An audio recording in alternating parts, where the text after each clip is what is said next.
ಎಲ್ಲಿ ಹೋಗ್ತಿದ್ರಿ ಮೇಡಮ್ ಇಷ್ಟೆಲ್ಲ ಬಂಗಾರ ಹಾಕೊಂಡು? ರಿಲೇಷನ್ ಮದುವೆ ಇದೆ, ಮದುವೆಗೆ ಹೋಗ್ತಾ ಇದೀನಿ ಸರ್. ಒಬ್ಬಂಟೆಗೆ ಹೋಗ್ತಾ ಇದ್ರಿ ಮೇಡಮ್? ಯಾರಾದ್ರೂ ಬಂದು ಒಡವೆ ಗಿಡ ತಗೊಂಡ್ರೆ ಏನ್ ಮಾಡ್ತೀರಾ? ಇಲ್ಲ ಸರ್, ನೆಕ್ಸ್ಟ್ ಸಲ ಹಾಕಲ್ಲ ಬಿಡಿ ಸರ್. ಈಗೆಲ್ಲ ಚೈನ್ ಸ್ನ್ಯಾಚಿಂಗ್ ಆಗ್ತಾ ಇದೆ, ಕಳ್ತನ ಆಗ್ತಾ ಇದೆ, ನೀವೊಬ್ರು ಹೋಗ್ತಾ ಇದೀರಾ, ಏನ್ ಕಡಿಮೆ ಆದ್ರೆ ಏನ್ ಮಾಡ್ತೀರಾ? ನೀವ್ಯಾರು ಸರ್ ಮಾತಾಡಿ? ನಾವು ನವನಗರ ಕ್ರೈಮ್ ಪೊಲೀಸ್ನವ್ರು ನಾವು. ಹಾ ಸರ್, ನವಡಂಗ ಪೊಲೀಸ್ ಸ್ಟೇಷನ್. ಹೌದೌದು.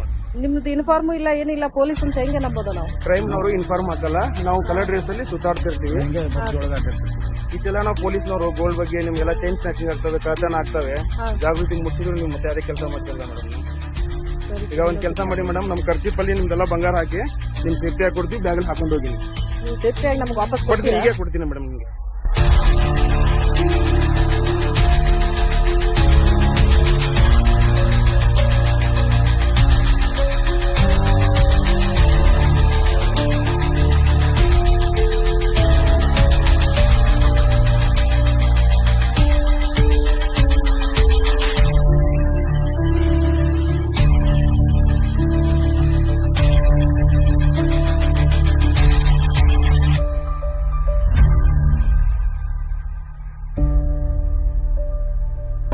ಆನ್ಸರಿಂಗ್ ಎಲ್ಲ ಚೆಕ್ ಪೋಸ್ಟ್ ಗಳನ್ನ ಅಲರ್ಟ್ ಮಾಡಿ.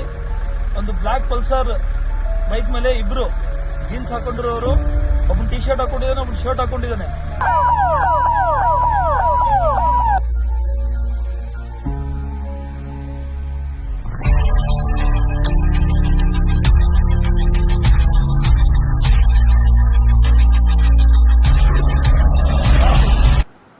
ಎಲ್ರಿಗೂ ನಮಸ್ಕಾರ.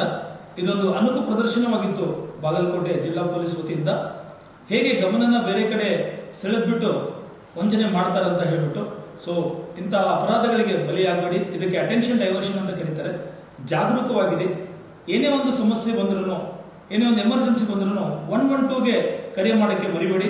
ನೀವು ಎಷ್ಟು ಬೇಗ 112ಗೆ ಕರೆ ಮಾಡಿ ಹೇಳ್ತಿರೋ ಅಷ್ಟು ಬೇಗ ಪೊಲೀಸರು ಕಾರ್ಯಪ್ರವೃತ್ತರಾಗಿ ಅಪರಾಧಿಗಳನ್ನ ಹಿಡಿಯಕ್ಕೆ ಅನುಕೂಲ ಆಗುತ್ತೆ ಅಂತ ಹೇಳ್ತಾ, ನೀವು ಆದಷ್ಟು 112ನ ಯೂಸ್ ಮಾಡಿ ಅಂತ ನಿಮ್ಮಲ್ಲಿ ವಿನಂತಿ ಮಾಡ್ತೀವಿ.